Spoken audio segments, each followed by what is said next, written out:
Bonjour à tous, nous entamons une partie de corrigé d'exercice sur la partie 5 du chapitre espace vectoriel où on va se concentrer sur la notion de dimension d'un espace vectoriel, évidemment en passant par une base de cet espace. Alors, nous allons avoir des difficultés, on va dire, croissantes tout au long de ce TD, et nous en profiterons vers la fin du TD pour commencer à introduire ce qui pourra suivre dans un chapitre sur les espaces vectoriels. Premier exercice, parmi les listes proposées, dire lesquelles forment une base de R3. Donc on commence très classiquement dans R3 avec des vecteurs de dimension 3. Alors je prends cette liste de deux vecteurs dans R3. Il suffit de voir qu'ils ne sont que deux pour constater que puisque R3 est de dimension 3, il faudrait 3 vecteurs pour former une base. Tout simplement, donc on va le dire de cette façon-là, et donc s'appuyer sur des résultats du cours, ils sont là pour ça. Deuxième liste, une liste de 3 vecteurs cette fois-ci. Alors 3 vecteurs de R3, eh bien la question se pose. Ils sont déjà le même nombre, donc il faudrait qu'ils forment une famille libre. Ces 3 vecteurs se doivent d'engendrer R3 et de former une famille libre. Voilà la définition d'une base. Mais on a vu que R3 étant de dimension 3, il suffit qu'une famille soit libre et possède 3 éléments pour qu'elle soit une base de notre espace de dimension 3. Donc, on a un paramètre ici, par contre, le troisième vecteur est le vecteur 1, 0, A, et donc suivant les valeurs de A, cette famille peut être libre ou non. Alors, on pourrait poser une combinaison linéaire des 3 vecteurs, avec des coefficients B, C, D, par exemple, B fois V1 plus C fois V2 plus D fois V3 égale le vecteur nul. Est-ce que ça implique que B, C et D sont nuls? On pourrait passer par là. Ou alors, on peut dire, en regardant un petit peu plus en détail ce qu'on nous donne ici, que les deux premiers vecteurs n'étant pas colinéaires entre eux, si jamais il y a une combinaison linéaire au sein de cette famille, elle implique le troisième. Et donc, ça revient à dire que le troisième vecteur devrait être une combinaison linéaire des deux premiers, avec des coefficients qui ne seraient pas nuls. Donc on va poser ça de cette façon-là pour gagner un petit peu de temps. Et donc, on va dire que le vecteur 1, 0, A, si jamais il est combinaison de 1, 1, 0 et de 2, 1, 2, ici avec des coefficients BC, eh bien c'est équivalent à dire que BC n'existe pas. Et là, on aura le fait que notre famille est une famille libre, bien sûr. Alors, posons donc ça, et regardons donc le système que ça va nous donner. En première coordonnée, ça implique forcément que B fois 1 plus C fois 2 égale 1, B plus 2C égale 1. Deuxième coordonnée, moins B moins C doit être égal à 0. Et en troisième coordonnée, 0B, donc 0, plus 2C égale A. 2C égale A. Les deux premières lignes sont suffisamment simples pour qu'on puisse les combiner entre elles et extraire des résultats très rapides. Il suffit d'additionner les deux lignes, par exemple, pour montrer que C doit être égal à 1. Et puis la deuxième ligne nous dit, si C est égal à 1, B doit être égal à 0. Excusez-moi, B doit être égal à moins 1. Est-ce que les deux lignes sont compatibles? Si C égale 1 et B égale moins 1, B plus 2C égale 1, ça marche sans problème. Mais il faut en troisième ligne que 2C soit égal à A. Donc ce système sera cohérent seulement si petit a est égal à 2C, et comme on a vu que C devait être égal à 1, il faut que A soit égal à 2. Donc si A égale 2, les lignes 1 et 3 sont compatibles, le système admet une solution, le couple BC va être égal à moins 1, 1. Et effectivement, si je reviens sur ma combinaison linéaire, 1, 0, 2 est égal à moins 1, moins 1, 0, plus 2, moins 1, 2. Donc les coefficients, moins 1, 1. Ça fonctionne. Par contre, si A est différent de 2, le système n'est plus cohérent. Et donc ça veut dire qu'il est impossible, tout simplement, que le couple BC existe. Voilà, donc si A est différent de 2, la famille des trois vecteurs est libre. Et donc, elle forme une base de R3. Ici, même question, mais avec beaucoup plus de paramètres. On en a 5 ici. Donc parmi les listes proposées, voilà, dire quelles sont une base de R3, est-ce que 1, 0, 0, AB0 et CDE peut être une base de R3, à quelles conditions sur les coefficients AB, CDE? Alors évidemment, si on commence à mettre ça en équation d'une manière globale dans un système, on ne va pas forcément s'en sortir. Donc, encore une fois, soyons plus malins et commençons par dire, Eh bien, si jamais la famille est libre, ça implique pas mal de choses entre ces 3 vecteurs, et en particulier que pris 2 à 2, ils ne doivent pas être colinéaires. Donc déjà, les 2 premiers ne doivent pas être colinéaires. Or, si B est égal à 0, alors 1, 0, 0 et A, 0, 0 sont colinéaires. Donc B égale 0 est équivalent à cette famille est liée. Donc cette famille est libre si et seulement si, déjà, B est différent de 0. Donc on a un premier point là-dessus. Ensuite, voyons voir ce qu'on peut écrire. On va quand même les mettre en combinaison, ces 3 vecteurs-là, et dire que cette combinaison nous donne le vecteur nul. On aimerait bien évidemment obtenir f, g et h sont égaux chacun à 0. Difficile d'aller plus loin, parce que si je continue sur ma non-collinéarité, je vais commencer à dire AB0 et CDE doivent être non-collinéaires. Il peut y avoir un doute si E égale 0, mais à ce moment-là, il faut que AB et CD soient particuliers les uns par rapport aux autres. Enfin bref, on s'en sort pas trop. Alors, on va quand même poser ce système global. Ce système, finalement, il se réduit à quelque chose qui n'est pas d'une extrême complexité. Il nous dit que F plus GA plus HC doit être égal à 0, GB plus HD doit être égal à 0, et HE doit être égal à 0. Alors, je vous rappelle qu'il n'est pas forcément nécessaire de manipuler un système à la main jusqu'au bout pour savoir s'il a des solutions. Déjà, on peut calculer son déterminant. Ce système, il possède des inconnus qui sont F, G et H. A, B, C, D, E sont des paramètres dans tout ça. Très bien. Alors, on peut s'apercevoir d'une chose, c'est que pour que les 3 lignes nous donnent à chaque fois 0 comme résultat, eh bien, effectivement, le fait que F, G et H soient égaux à 0 fonctionne très bien. On s'en serait douté dès le départ, hein. Si vous mettez des coefficients 0 sur cette combinaison linéaire, vous obtenez forcément le vecteur nul. Donc c'est plutôt une évidence. La question est donc de savoir si le vecteur nul en tant que solution FGH est la seule possibilité dans ce système ou dans cette équation. Autrement dit, est-ce que ce système possède une solution unique? On a trouvé une solution, est-ce qu'elle est unique? Elle sera unique si le déterminant du système est différent de 0. Donc, il faut qu'on ait ça. Pour que la solution f, g, h égale 0 soit unique, soit la seule possibilité, et pour que donc notre famille de 3 vecteurs soit libre. Donc, calculons le déterminant de notre système. Notre système possède une matrice qui est celle-ci. 1, 0, 0, les coefficients de f, AB0, les coefficients de g, et CDE, les coefficients de h. Le déterminant de cette matrice, comme elle est triangulaire, il s'agit simplement du produit de cette diagonale principale, donc BE, doit être différent de 0. Donc ça veut dire que E et B doivent tous les deux être différents de 0. On arrive finalement à une conclusion qui est plus forte que ce qu'on avait trouvé au départ. On savait déjà que B devait être différent de 0, mais on était parti sur la non-collinéarité des 2 premiers vecteurs, ce qui était évidemment largement insuffisant pour notre étude. Finalement, en écrivant notre système d'une manière globale, on arrive à avoir que E et B doivent être différents de 0. E et B, qu'en est-il de A, C et D? Eh bien en fait, on est en train de voir que peu importe A, C et D.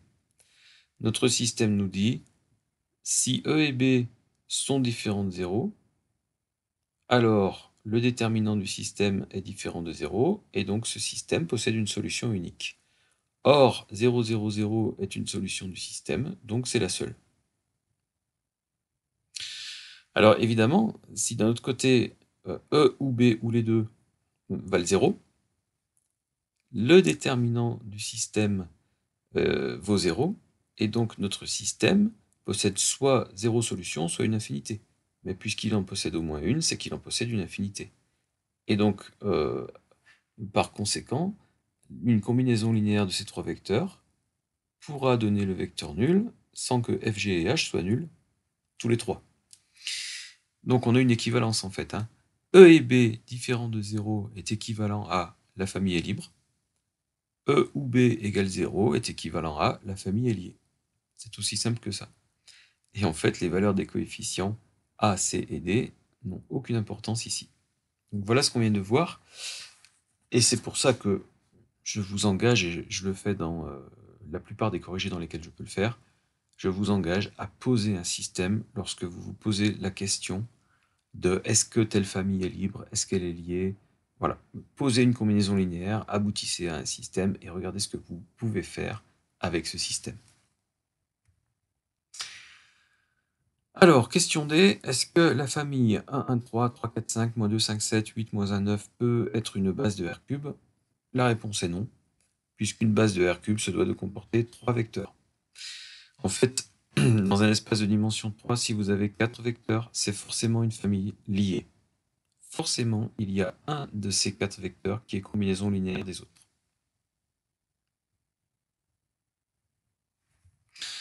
Donc ce n'est même pas la peine de chercher quelle est cette combinaison linéaire, ou quelles sont les combinaisons possibles. On en est sûr. Voilà, l'un des 4 est combinaison linéaire des autres. Allez, deuxième exercice, on va partir sur des suites, en particulier des suites arithmétiques. Montrer que l'ensemble Rna des suites arithmétiques réelles est un R espace vectoriel. Alors, là encore une fois, on revient sur les définitions premières du chapitre, je vais tout détailler. Et puis je vous expliquerai par la suite qu'on peut prendre un raccourci. Donc pour, on va dire, la compréhension et le fait de retenir le cours, je détaille tout. Alors d'abord, qu'est-ce que c'est qu'une suite arithmétique? Je rappelle, donc une suite arithmétique Sn est entièrement déterminée par son premier terme, S0, dont j'aurais dû enlever les parenthèses, les puristes auront rectifié d'eux-mêmes, bien évidemment. Donc S0 sans parenthèse, et sa raison petit r. On a alors pour tout entier naturel n, Sn, donc le terme général, égale S0 plus Nr. Voilà. Donc, une suite arithmétique est associée à un couple, finalement, son premier terme et sa raison. Et l'écriture de son terme général est celle-ci. Bien, maintenant, posons-nous la question du R espace vectoriel. D'abord, il faut que Rna avec la loi plus, l'addition classique bien sûr, soit un groupe abélien. Alors un groupe, ça implique la présence de l'élément neutre dans notre ensemble, la présence du symétrique par l'opération plus, donc de l'opposé d'une suite arithmétique dans l'ensemble des suites arithmétiques, et puis la stabilité, bien sûr, par l'addition, c'est-à-dire que deux suites arithmétiques additionnées entre elles doivent être aussi donner une suite arithmétique. Bien entendu, on a les propriétés calculatoires de l'addition qui doivent être l'associativité et la commutativité, puisque notre groupe doit être abélien, mais s'agissant de l'addition usuelle, ça sera évident. Ce n'est pas la peine de montrer que l'addition est associative et commutative, bien entendu. Alors, la question de la stabilité, je prends deux suites arithmétiques, Sn et Tn. Sn plus Tn est-elle arithmétique? Eh bien, le terme général Sn plus Tn vaut S0 plus Nr, plus T0 plus Nr', voilà, j'appelle R' la raison de la suite T. Et donc, en regroupant, je m'aperçois que j'ai un terme S0 plus T0, plus N fois R plus R', ce qui est une caractéristique d'une suite arithmétique dont le premier terme est S0 plus T0 et la raison R plus R'. Donc, la suite dont le terme général est celui-ci est bel et bien arithmétique. Donc, on a la stabilité par l'addition. Comme je le disais, l'associativité et la commutativité de l'addition sont des notions évidentes ici. La présence de l'élément neutre. L'élément neutre de l'addition chez les suites, c'est la suite nulle. Est-ce que la suite nulle appartient à Rna? Est-ce qu'elle est arithmétique? Oui, avec un premier terme 0 et une raison 0. Très bien, la présence de l'opposé d'une suite chez les suites arithmétiques. Donc je prends une suite arithmétique, évidemment son opposé va être la suite qui possède un premier terme moins S0 et une raison moins R, puisque moins Sn est égal à moins S0 moins Nr. Donc premier terme moins S0 et plus N fois moins R, donc raison moins R. Voilà, donc c'est assez immédiat, évidemment, la suite moins S appartient aussi à Rna si la suite S appartient à Rna. Bref, Rna plus est un groupe abélien. Qu'est-ce qu'il nous faut encore? Eh bien, la stabilité par la loi de composition externe fois donc notre multiplication par un réel. On veut que ce soit un R espace vectoriel, donc le corps dans lequel on va prendre un paramètre lambda, ici un coefficient, est grand R. Bien, bref, est-ce que si S est arithmétique, lambda S l'est aussi? Il suffit d'écrire tout simplement le terme général. Le terme général de la suite lambda S est égal à lambda fois S0 plus NR, donc c'est lambda S0 plus N fois lambda R. Donc la suite lambda S est arithmétique, de premier terme lambda S0 et de raison lambda R. Donc elle appartient à RNA. Voilà, et puis pour finir avec la notion d'espace vectoriel, on doit avoir la distributivité de la loi fois sur la loi plus, ce qui est encore une fois immédiat ici. Je n'ai pas besoin, et vous n'avez pas besoin de le démontrer. Il s'agit de l'addition et de la multiplication usuelle, donc ces propriétés sont acquises. Alors, comment est-ce qu'on aurait pu aller plus vite, puisque là maintenant, ça y est, on a tout dit, hein, on peut arriver à la conclusion que RNA est un R-espace vectoriel. Eh bien, on peut aller plus vite si on recherche la propriété de stabilité des deux lois en une seule fois. Ça va impliquer l'élément neutre et l'inverse, en fait. Et donc, on aura tout montré d'un coup.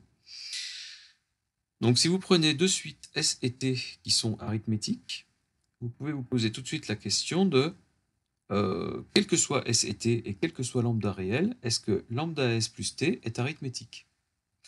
Avec le type d'écriture employé ici, par exemple, vous allez constater très rapidement que lambda S plus T est une suite qui a un premier terme lambda S0 plus T0, et avec une factorisation par n, une raison lambda R plus R', donc qui typiquement est arithmétique. Et là, c'est gagné, puisque lambda S plus T étant arithmétique, quel que soit S et T et quel que soit lambda, vous pouvez maintenant appliquer ce résultat à des cas particuliers. Si vous prenez pour T la suite nulle, eh bien vous en déduisez que lambda S est arithmétique, bien évidemment. Mais si lambda S est arithmétique, avec lambda égale moins 1, vous allez aboutir à moins S est arithmétique. Et donc, vous en déduisez que la présence de l'inverse d'une suite dans RNA est acquise. Et puis, si vous prenez lambda égale 0, lambda S plus T avec T, la suite nulle, et lambda égale 0, eh bien, c'est la suite nulle elle-même, qui, du coup, est arithmétique aussi, puisque tout lambda S plus T est arithmétique. Voilà, donc, évidemment, c'est quelque chose que l'on peut employer, qu'on est en droit d'employer, qui est nécessaire et suffisant. Voilà, vous prenez finalement deux éléments de votre ensemble, un réel lambda quelconque, et puis vous vous demandez si lambda fois le premier plus le second est toujours dans le même ensemble, et ce sera suffisant si on a bien évidemment un problème qui se pose avec l'addition et la multiplication usuelles, ce qui n'est pas forcément toujours le cas. On peut avoir des groupes et des espaces vectoriels plus exotiques que ça, avec des lois de composition qui sont définies de toutes pièces et qui n'ont rien à voir avec l'addition et la multiplication. Voilà, mais dans ce genre de cas de figure hyper classique, on peut effectivement passer par là. Alors, maintenant que j'ai vu que RNA était un espace vectoriel, j'aimerais bien avoir une base de cet espace vectoriel. Je définis deux suites qui m'ont l'air très simples, et qui vont après coup s'avérer être une base canonique de notre espace, hein. Spoiler, attention. La suite arithmétique ultra simple U de premier terme 1 et de raison 0, et la suite arithmétique V de premier terme 0 et de raison 1. On demande de déterminer l'espace engendré par ces deux suites-là. C'est-à-dire, quel est l'espace des suites qui sont les combinaisons linéaires possibles de U et de V. Eh bien, U et V ont beau avoir l'air extrêmement simple et basique, U et V, on va s'apercevoir qu'elles peuvent engendrer l'espace de toutes les suites arithmétiques existantes. Bon, d'abord, U et V sont des suites arithmétiques, elles appartiennent à RNA, donc toute combinaison linéaire de U et V appartient à RNA, et donc vect de UV est inclus dans RNA. Évidemment, la question plus intéressante est, est-ce qu'on a l'inclusion contraire? Est-ce que toute suite arithmétique peut être une combinaison linéaire de U et V? Et il faut vraiment se poser la question de manière directe, de manière frontale. Donc on prend une suite quelconque arithmétique et on se demande, existe-t-il un couple AB de réels tel que S égale AU plus BV? On passe évidemment par l'écriture des termes généraux. Quel est le terme général de U? Donc UN, eh bien c'est U0 plus N fois 0, ça vaut 1. Donc U, c'est en fait la suite constante égale à 1. Quant à la suite V, elle n'est pas constante du tout. Elle vaut, pour le terme général, un Vn, V0 plus N fois 1, donc à l'arrivée, petit n. Vn égale n. C'est une suite arithmétique. Très bien, est-ce qu'avec 1 et n, on engendre toute suite arithmétique? On va voir. En tout cas, en termes général. Sn, qui est une suite arithmétique qui vaut S0 plus Nr, est donc égal à S0 fois 1 plus R fois n. Donc S0 fois Un plus R fois Vn. Et on s'aperçoit du coup que cette suite arithmétique a un terme général qui est une combinaison des termes généraux de U et V. Donc en bloc, en suite entière, on va dire, hein, suite toute entière, la suite S est égale à S0 fois la suite U plus R fois la suite V.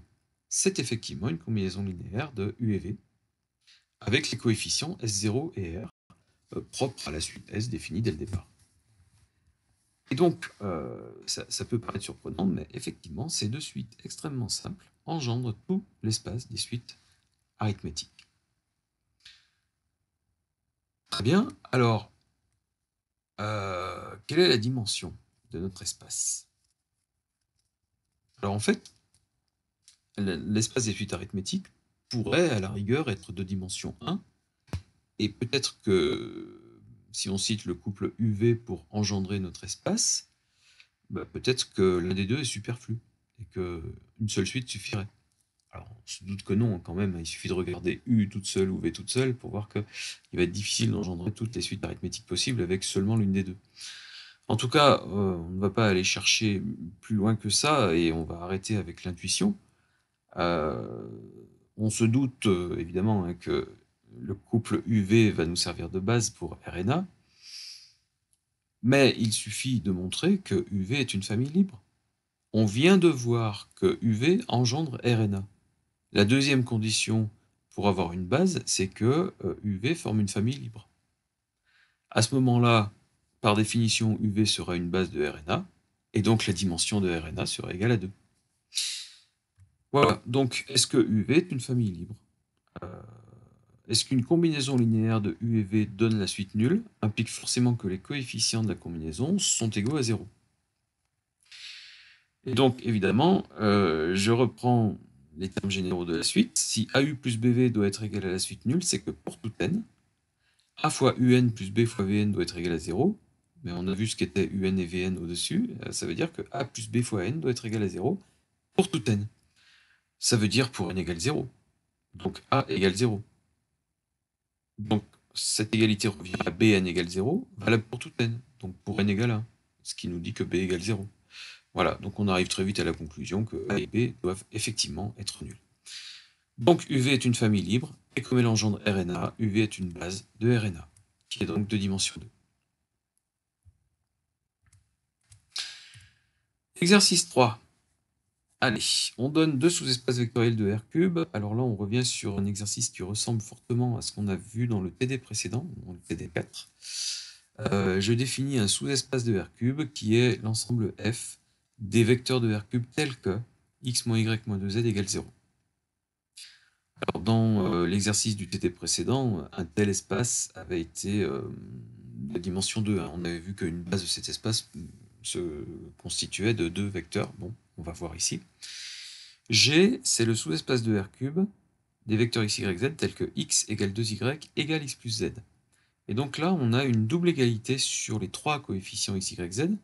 Donc là, on peut commencer à se douter que le choix d'une coordonnée, que ce soit x, y ou z, va impliquer les valeurs des deux autres. Et d'ailleurs, si je regarde bien entre la gauche et la droite, x égale x plus z, ça veut dire z égale 0. Donc déjà, on a une condition très forte sur z. Z doit être égal à 0 dans les vecteurs de G.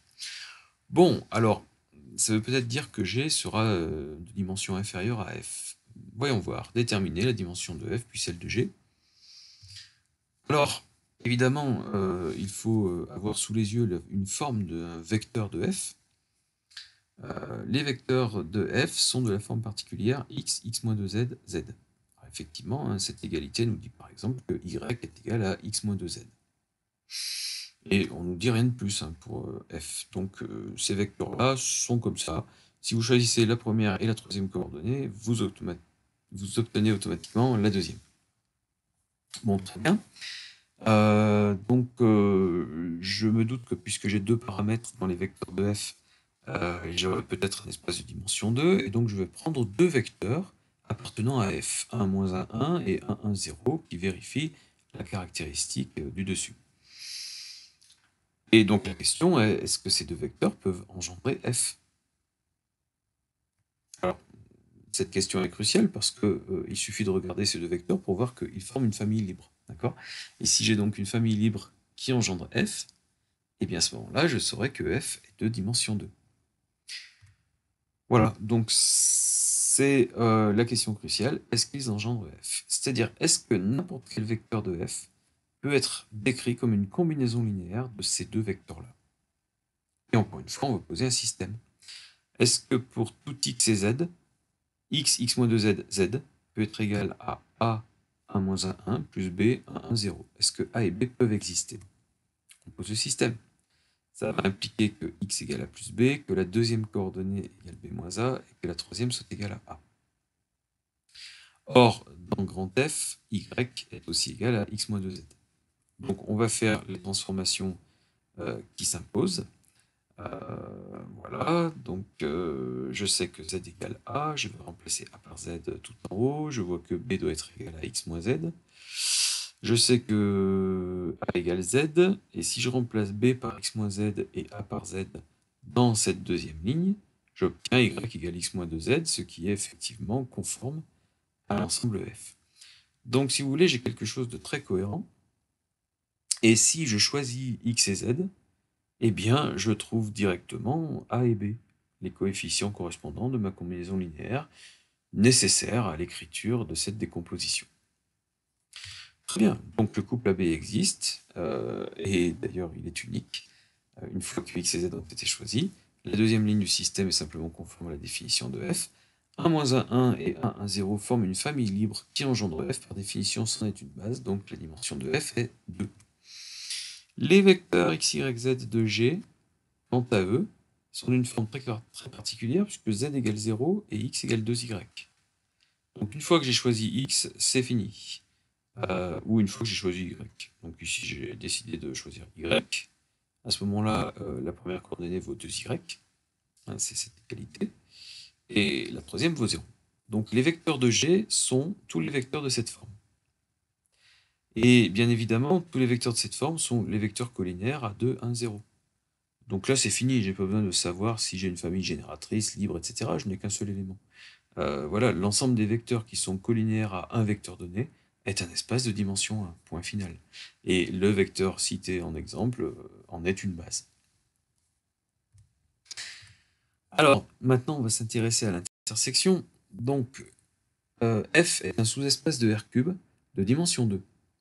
Donc, si j'imagine R³ comme l'espace de dimension 3 visuel, espace vectoriel, hein, pas espace physique, mais enfin, voilà, on peut quand même faire une analogie. Grand F représente là-dedans un plan vectoriel. G représente une droite vectorielle, puisque c'est un espace de dimension 1. Et on se pose la question de f inter G. Donc on cherche à intersecter un plan avec une droite, si vous préférez. Donc visuellement, ça doit vous parler. Hein. Soit la droite vectorielle que représente G est dans le plan vectoriel f, et à ce moment-là, f inter G est G, tout bêtement. Soit la droite vectorielle G n'est pas dans la même direction que le plan f, et à ce moment-là, l'intersection des deux se réduit à un point, ce qui en termes vectoriels signifie le vecteur nul. Donc on va voir. On va tout simplement essayer de mêler les caractéristiques de f à celles de G pour voir à quoi doivent ressembler les vecteurs de f inter G. Donc il faut à la fois que y soit égal à x moins 2z, ici, et il faut aussi que z soit égal à 0, et que x soit égal à 2y. Donc tout ça, ça nous donne des conditions extrêmement restrictives, qui vont impliquer très rapidement que un vecteur de f inter G est forcément le vecteur nul. Voilà. F inter G est l'ensemble qui contient le vecteur nul. C'est le singleton vecteur nul. Donc on a en fait, visuellement parlant, une droite qui croise un plan en un point. Si je puis dire encore une fois. Alors, la réunion d'une base de f et d'une base de g forme-t-elle une base de R cube? Ah, alors, ici, on peut se poser la question, effectivement, puisque je suis dans R cube, en dimension 3, que j'ai quelque part un plan vectoriel et ailleurs une droite vectorielle qui croise mon plan vectoriel, est-ce que finalement, la réunion d'une base de l'un et d'une base de l'autre va former une base de R cube? Un petit peu comme dans R cube, le plan IJ associé au vecteur K va former une base de R cube, tout simplement. Alors on va voir. Reprenons les trois vecteurs qui ont été cités en exemple, les deux premiers pour une base de f, et puis le vecteur de 1, 0 cité pour une base de g. Est-ce que l'association de ces trois vecteurs peut former une base de R cube? Déjà, ils sont trois, donc ils sont en bon nombre pour essayer de représenter une base de R cube. Il suffit de démontrer maintenant qu'ils forment une famille libre. Et donc je les mets en combinaison linéaire, je veux que cette combinaison me donne le vecteur nul, et je veux aboutir à la conclusion que A, B et C doivent être égaux à 0. Le système que j'obtiens va être extrêmement simple à traiter.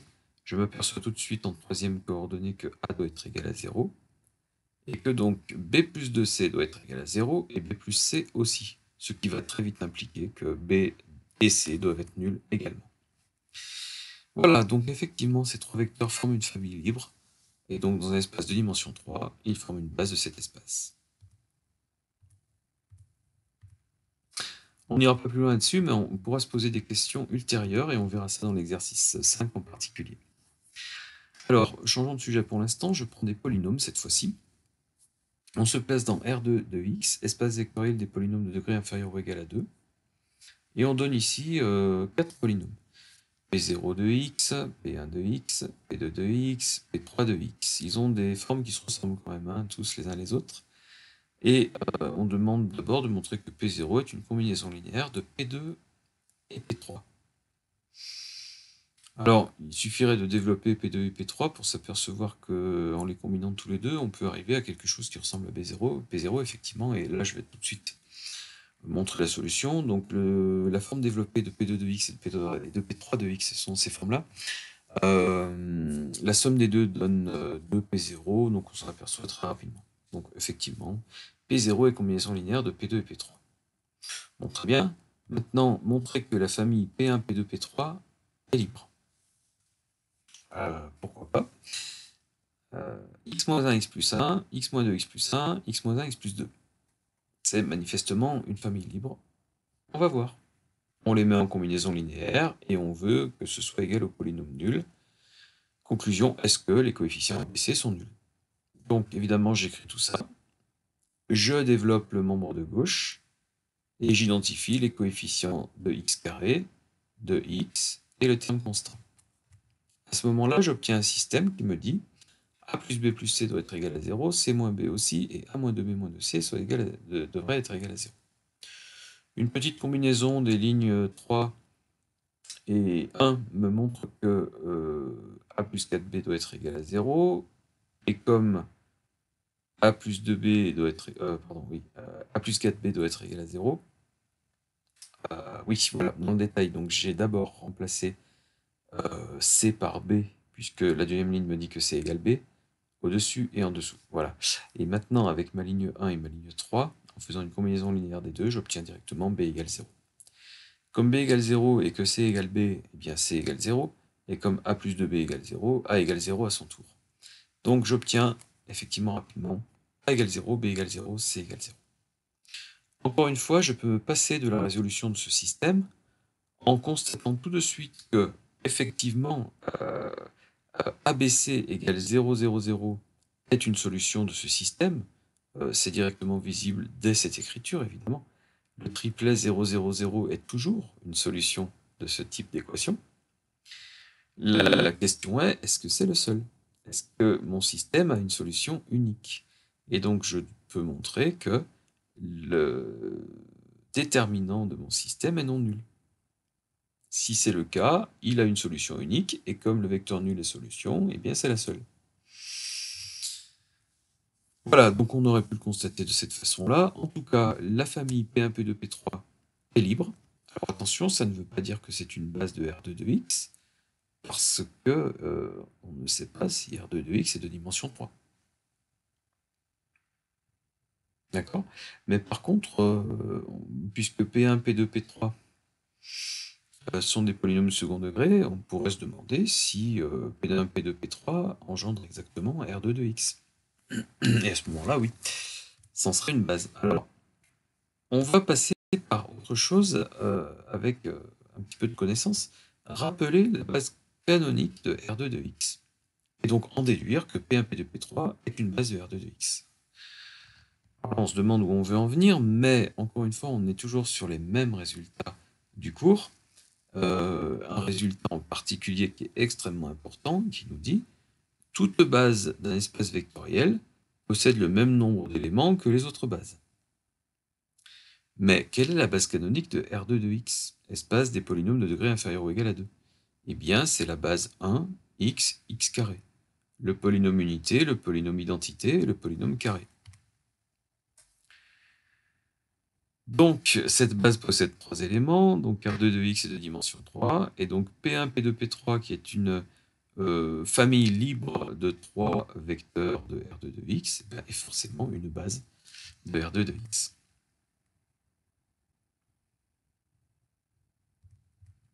Allez, venons-en à l'exercice 5, où on repart encore une fois sur des polynômes, et on va être un petit peu plus technique ici. Je pose f indice alpha, l'ensemble des polynômes de Rn de x, donc degré inférieur ou égal à n, tel que p de alpha égale 0. Donc f indice alpha est le sous-ensemble des polynômes de degré inférieur ou égal à n qui ont pour racine alpha, entre autres, hein, mais au moins alpha.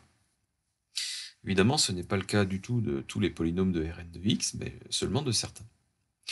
Et on va, in fine, s'intéresser à une base de f alpha et à sa dimension.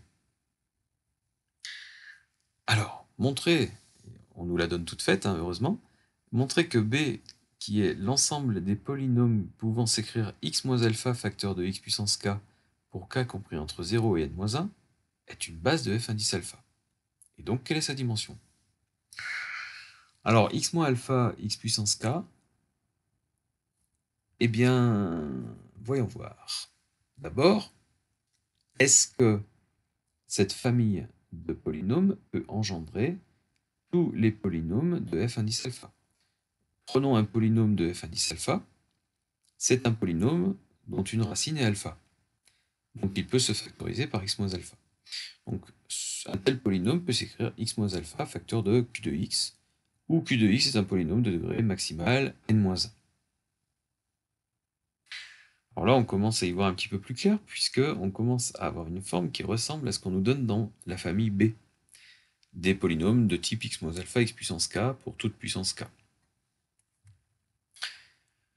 Ce polynôme q de x, qui est un polynôme de degré inférieur ou égal à n-1, peut donc s'écrire somme des AI x puissance i pour i égale 0 à n-1. Et donc le polynôme p de x est x moins alpha facteur de cette somme. Si je fais rentrer x moins alpha dans la somme, j'ai somme de ak x moins alpha x puissance k. Donc je m'aperçois que, effectivement, hein, q de x, de par sa forme développée, ici, va pouvoir être une décomposition, ou plutôt une combinaison linéaire, de tous les polynômes qui sont présents ici sous forme x puissance k. Et en factorisant le tout par x moins alpha, on atteint le polynôme p de x visé au départ. Bon, donc effectivement, tout polynôme de f indice alpha peut être écrit comme une combinaison linéaire des polynômes de B. Très bien. Donc, f indice alpha est inclus dans vect de B. L'inclusion contraire était évidente. Est-ce que vect de B est inclus dans f indice alpha? Oui, puisque tout polynôme de B est un polynôme de f indice alpha. Tout polynôme de B a pour racine alpha. Si je remplace x par alpha, j'obtiens 0. Bien évidemment. Donc l'inclusion contraire était assez évidente. Donc, à l'arrivée, f indice alpha est l'espace engendré par B. Alors, maintenant, on veut savoir si B est une base de f indice alpha. Donc il nous faut une deuxième condition, qui est non seulement f alpha est l'espace engendré par B, mais est-ce que B est une famille libre? Eh bien, B est une famille de polynômes de degrés tous différents.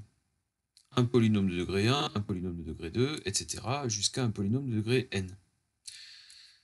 Une famille composée de polynômes de degrés tous différents est forcément une famille libre.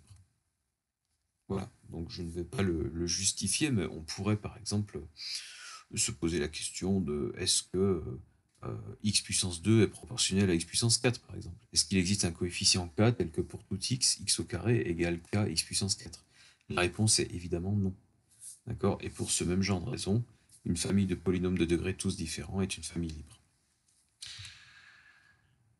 Voilà, donc effectivement, B est une base de f indice alpha. Or, B contient combien d'éléments? Eh bien, autant que de valeurs de k entre 0 et n-1, c'est-à-dire n valeurs. Donc, B possède n polynômes, et donc la dimension de f indice alpha est n. Pour mémoire, je rappelle que la dimension de Rn de x est n plus 1, voire dans les exemples du cours. Donc, le sous-ensemble des polynômes qui possèdent une racine en particulier dont la valeur est fixée à l'avance est un hyperplan de l'espace vectoriel dans lequel on se trouve, c'est-à-dire un espace, ou ici un sous-espace, d'une dimension de moins que l'espace dans lequel il est plongé. Pardon. Alors, nous avons une base dans un espace vectoriel, on demande maintenant les coordonnées d'un vecteur de cet espace dans cette base. x moins alpha puissance n est un polynôme de f indice alpha qui se trouve avoir une racine alpha, bien entendu, mais d'ordre n, d'ordre de multiplicité n. Donc alpha est non seulement racine de ce polynôme, mais elle est n fois. Très bien, donc x moins alpha puissance n appartient à f indice alpha. Quelles sont les coordonnées de x moins alpha puissance n dans cette base formée de ces polynômes-là? Alors, ce qu'il faut pour ce genre de question, c'est rapprocher l'écriture du polynôme qui nous occupe des polynômes qui sont cités dans la base. Et donc, ce qui serait bien, c'est d'avoir x moins alpha en facteur, y compris dans celui-là. Donc, on va commencer, c'est vraiment ce qu'il faut faire au départ, par remarquer que x moins alpha puissance n est égal à x moins alpha, facteur de x moins alpha puissance n-1. Et on va essayer d'associer x moins alpha puissance n-1 comme étant une combinaison des x puissance k. Ce qui va être assez facile à faire, parce que x moins alpha puissance n-1 peut être développé, et on connaît la forme de son développement, avec les coefficients du binôme, bien sûr. Donc x moins alpha puissance n-1, c'est la somme de n-1k, donc les nombres de combinaisons, hein, bien sûr, multiplié par moins alpha puissance n-1 moins k, et x puissance k. Et donc on voit qu'on a une combinaison linéaire des x puissance k finalement, ce qui nous arrange évidemment beaucoup. Donc les coordonnées de notre polynôme de départ dans la base B sont justement ces coefficients-là. Donc avec la notation combinaison, la lettre C majuscule, hein, ça serait C n-1 en bas k en haut, fois moins alpha puissance n-1 moins k. Voilà. Vous faites varier k de 0 jusqu'à n-1, et vous avez tous les coefficients, donc les coordonnées hein, de votre polynôme x moins alpha puissance n dans cette base-là.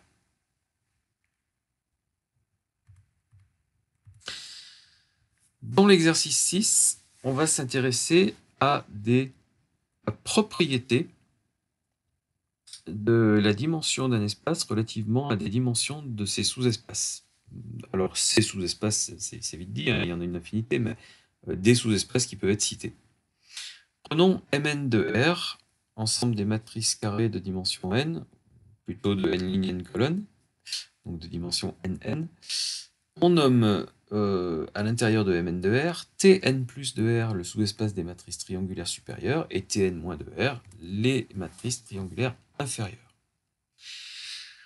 Alors on part du principe qu'il s'agit de sous-espaces vectoriels de Mn de R, chose qui serait à démontrer, mais on a déjà vu ça dans un premier TD, ou plutôt le TD numéro 2. Ici, d'une manière directe, on nous demande de donner les bases canoniques de ces 3 espaces vectoriels. Alors, M2 de R est un espace de matrices possédant 4 paramètres indépendants les uns des autres. Donc on aura besoin de 4 matrices individuelles pour citer une base canonique. Et en particulier, on constate que M2 de R est de dimension 4. Voilà, ces 4 matrices-là sont les plus simples qu'on puisse citer, hein, avec un coefficient 1 et d'autres coefficients qui valent 0. On peut montrer aisément que cette famille est libre. On peut montrer également qu'elle engendre M2 de R, donc c'est une base de M2 de R. Voilà, on n'ira pas ici sur les démonstrations qui sont évidentes et qui seraient donc fastidieuses ici. On va simplement citer les bases canoniques. Pour une base canonique de T2 plus de R, matrice triangulaire supérieure, eh bien, il suffira de citer 3 matrices parmi ces 4-là, les 3 qui peuvent nous faire engendrer un espace de matrice triangulaire supérieure. Et puis pour T2 moins de R, on peut citer ces 3 matrices-là. Encore une fois, elles engendrent toutes les espaces dans lesquels elles sont, et en plus, elles forment une famille libre, donc par définition, ce sont des bases. Alors, on constate donc que, au niveau des dimensions, M2 de R est de dimension 4, ce sous-espace-là est de dimension 3, et celui-là également. Bon, très bien, pourquoi pas. Et on va s'intéresser à un sous-espace de plus, qui va être l'intersection de T2 plus et T2 moins. Quel est le sous-espace de M2 de R qui est l'intersection de T2 plus et T2 moins? En fait, pour appartenir à T2 plus et à T2 moins à la fois, il faut être à la fois triangulaire supérieur et triangulaire inférieur. Ce qui signifie qu'il faut être une matrice diagonale. Voilà, c'est la seule possibilité, hein, puisqu'il faut avoir des zéros d'un côté de la diagonale et aussi de l'autre côté. Donc il faut être une matrice diagonale. Donc c'est l'ensemble des matrices diagonales de 2 que je pourrais appeler MD2, hein, pourquoi pas, MD2 de R, qui est lui-même engendré par cette base-là, que j'appelle BD, B exposant D, formée par ces deux matrices-là. Donc c'est un espace de dimension 2. Et là, on en vient à une formule qui va se retrouver aussi sous la même forme chez les cardinaux, chez les probabilités. Par exemple, quel est P de A union B quand on a deux événements A et B? Eh bien, P de A union B, la proba, hein, c'est P de A plus P de B moins P de A inter B. Quel est le cardinal? Donc le nombre d'éléments de A union B, c'est cardinal de A plus cardinal de B moins cardinal de A inter B. Et qu'est-ce qu'on constate ici, en tout cas au moins dans cet exemple? C'est que la dimension de M2, qui est entre guillemets T2 plus union T2 moins, même si la réunion ici c'est quelque chose à prendre avec des pincettes, eh bien la dimension de l'espace général, c'est la dimension du sous-espace T2+, plus la dimension du sous-espace T2-, moins la dimension de l'intersection des deux. 3 plus 3, moins 2. Et donc, là, on atteint quelque chose qui va être vu ultérieurement. Alors, typiquement, là, on est sur un chapitre de Bac plus 1. Arrivé à Bac plus 2, on va parler très facilement et très couramment de ce type de formule avec la notion de ce qu'on appelle la somme directe. Alors, est-ce que T2- et T2+ sont en somme directe dans M2? Non, en fait. Il faudrait pour cela que l'intersection soit le vecteur nul. Donc ici, la matrice nulle, ce qui n'est pas le cas ici, hein. L'intersection, c'est l'ensemble des matrices diagonales. Mais on a vu tout à l'heure dans un exercice, dans R3, un sous-espace de dimension 2 et un autre de dimension 1, dont l'intersection était le vecteur nul. Et à ce moment-là, si vous prenez une base de l'un, une base de l'autre, vous formez une base de l'espace tout entier R3. À ce moment-là, les deux sous-espaces en question sont dits en somme directe, et la dimension de R3 était égale à la somme des dimensions des deux sous-espaces. Donc ici, c'est faux, et on atteint donc ce que j'étais en train de vous dire, une formule plus générale que celle de la somme directe, où il faut retrancher la dimension de l'intersection des deux sous-espaces à la somme des dimensions des deux sous-espaces pour retrouver la dimension de l'espace général. Voilà, donc on constate hein, que voilà, la dimension 4 est égale à dimension 3 plus dimension 3 moins dimension 2, ça fonctionne. Alors, est-ce qu'on peut penser à ce qui se passe dans Mn de R, en essayant de généraliser, hein, avec Tn plus et Tn moins? La dimension de Mn de R, c'est n au carré. Une matrice de n lignes et n colonnes possède n au carré coefficients indépendants les uns des autres, et donc la base canonique devrait comporter n au carré matrices, chacune composée d'un 1 quelque part et de 0 partout ailleurs. Qu'est-ce que c'est que Tn+? Eh bien, c'est une matrice engendrée par un certain nombre de coefficients unités, comme ici pour T2+, voilà, qui doivent remplir le triangle supérieur, et pour Tn-, qui doivent remplir le triangle inférieur. En quel nombre sont les matrices qui doivent former une base de Tn+, ou de Tn-? Ce sera le même nombre de matrices à chaque fois. Eh bien, un élément pour la première ligne, 2 pour la deuxième, et si je continue avec des matrices plus grandes, 3 pour la troisième, 4 pour la quatrième, etc. Bref, si j'ai une matrice à n lignes et n colonnes, il me faudrait 1 plus 2 plus 3 plus 4, etc. jusqu'à plus n éléments individuels pour former une base de Tn+. Or, 1 plus 2 plus 3, etc. jusqu'à n, ça vaut, d'une manière abrégée, n facteur de n-1 sur 2. Excusez-moi, n facteur de n+1 sur 2. Donc, je connais maintenant la dimension de T2+, et donc la dimension de T2-. Et je vous rappelle que ma question de départ, hein, c'est finalement d'arriver à cette formule. Est-ce qu'elle se généralise à une dimension n ligne, n colonne? Il faudrait aussi savoir quelle est la dimension de Tn+, inter Tn-. Mais encore une fois, je vais tomber sur un espace de matrice diagonale. Et un espace de matrice diagonale NN est de dimension n.